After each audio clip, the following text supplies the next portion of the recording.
এই যে ব্রাজিল আর আর্জেন্টিনার নামে বাংলাদেশ কয়েকশো কোটি টাকার কাপড় বিনষ্ট হয়েছে,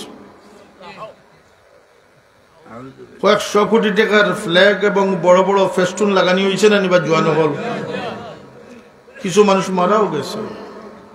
সময়ের অপচয়টা তো আর ছাড়িয়ে দিলাম। যদি আমরা দেশ উন্নয়নশীল দেশ হইতো তাহলে এগুলোর উঠে নিষেধাজ্ঞা থাকার দরকার আসেন না, আসেন না, নাই, কোনো অথরিটি নাই আমরা দেশ।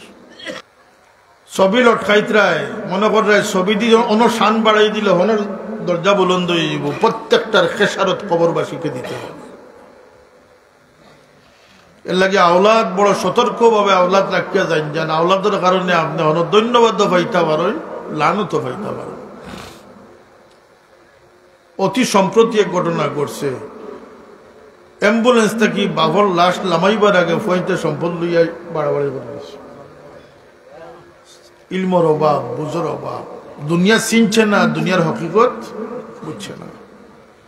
আমি আমেরিকার থাকতে নিউজও দেখছি যে বাংলাদেশের কোন এক দাড়িওয়ালা সন্তান, বয়স্ক সন্তান, তার মৃত বাবার খবরের উঠে গিয়া অত বড় ঠেঙ্গা দিয়া লাঠি দিয়ে গিয়া বাড়িয়ার আর কিতামারা উনি রুফুয়া আমার একলা থুইয়া গেলে না, এখানে লোকে আরো 60টা থুইয়া গেলে, ওটার সম্পদ খানে আমি একলা পাইলাম। নাউজুবিল্লাহ। এই সন্তান 4 জন হইতা না 3 জন হইতা, এটা কি বাপের উপরে নির্ভর করে? কত মানুষ নিঃসন্তান হইয়া খানতে আছে সারা জিন্দগি, কথা ঠিক না? এরকম জাহালতি আমরা সমাজে আছে। কবর নিয়ে তৈতে যদি আপনি মনে করেন যে একটু সাফাবাজি করি তৈলে মালিকুল্লাহ নেকির মনকির হলে ডরাইবা। কবর ওখানটা টাইলস দিয়ে ফাঁকা করি তৈ দিন যান, লন্ডনের রানীর কফিনর লাগান কফিন আনিয়া দামি কফিনর বাসা তারাইয়া নিয়ে খবর থইন যান, লগে ফুলের মালাও হয় এখান দেন যান, নীরবতাও পালন করেন যান, ছেলে উঠোয়ার 60টা মারণ যান। আল্লাহর কসম যদি এই ব্যক্তি আল্লাহর নারাজির থাকে রাখতে দেরি হইব, তার এই মার্বেলের কবর জাহান্নামের গাড়া বনতে দেরি হবে না। আল্লাহর কাছে জাতাজাতির কোনো দাম। হ্যাঁ, মুমিনটা যদি জানাজার পরিমাণের কথা হাদিস শরীফ আইছে, শারীর কথা হাদিস শরীফ আইছে, মুমিনদের সাক্ষী আল্লাহর কাছে গ্রহণযোগ্য। জোরে হোক সুবহানাল্লাহ। যদি গরু ছাগলের সাফাবাজি কিছু আসে যায় না।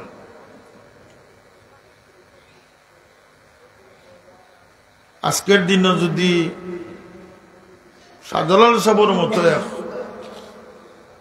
বুজুর্গ গলির যদি আনিয়া পাল্লাত তোলা যায়, লাইক কমেন্টও দেওয়া যায়, এটা আমি বুঝি আর না, এটা জোয়ান হলে বুঝরা। আর লগে যদি দেওয়া যায় শাহরুখ খান রে বা অমিতাভ বচ্চন রে কি মেসি রে, যে কি সুরের গুছ ছাড়া ব্রেকফাস্ট করে না। আরে আমি সেদিন মহাসমাবেশ কইছি যে দেশপ্রেমে ভরপুর আমরা দেশ, 11.5 মাস দেশের 12টা বাজাইয়া আর বিজয় দিবস আইলে গিয়ে দেশপ্রেমিক বনিয়া কত লম্বা লম্বা লেকচার ওখান দেওয়া হয়। আমরা দেশের মানুষের জানমালের কি নিরাপত্তা নিশ্চিত হয়েছে। সিলেট শহর লিফলেটিং করিয়া সাদাবাজি করে একটা মানুষ আসেনি জিজ্ঞাসা হবে এটা তুই যেখান লেখলে তোর এখানে হাসানি না মিশা, এগুলো দেখার অধিকার কার? আমার ড্রাইভার লগে কালকে শাহজালাল ব্রিজের উপরে দেখি এক ট্রাক এখানোর আপনার হয়ে গেছে, সেগা হয়ে গেছে, অর্থাৎ যে কোনো সময় অ্যাক্সিডেন্ট করতে পারে। কইলাম এটা দেখবার মানুষ নাই, তার কাছ থেকে টাকা 200 লইছে, কিন্তু তার ত্রুটি দেখবার অথরিটি বাংলাদেশও এখনো সৃষ্টি হয়েছে না। আল্লাহ তুমি সৃষ্টি করি দাও। আমার এক আত্মীয় জিজ্ঞাইলা যে সেদিন যে আপনার বাসার গেইটে এক ফকির বেটা দেখছিলাম, মানে কিছু পরিচিত আমরা, আপনি কত দিয়েছিলেন? আমি টাকা 200 দিয়েছি।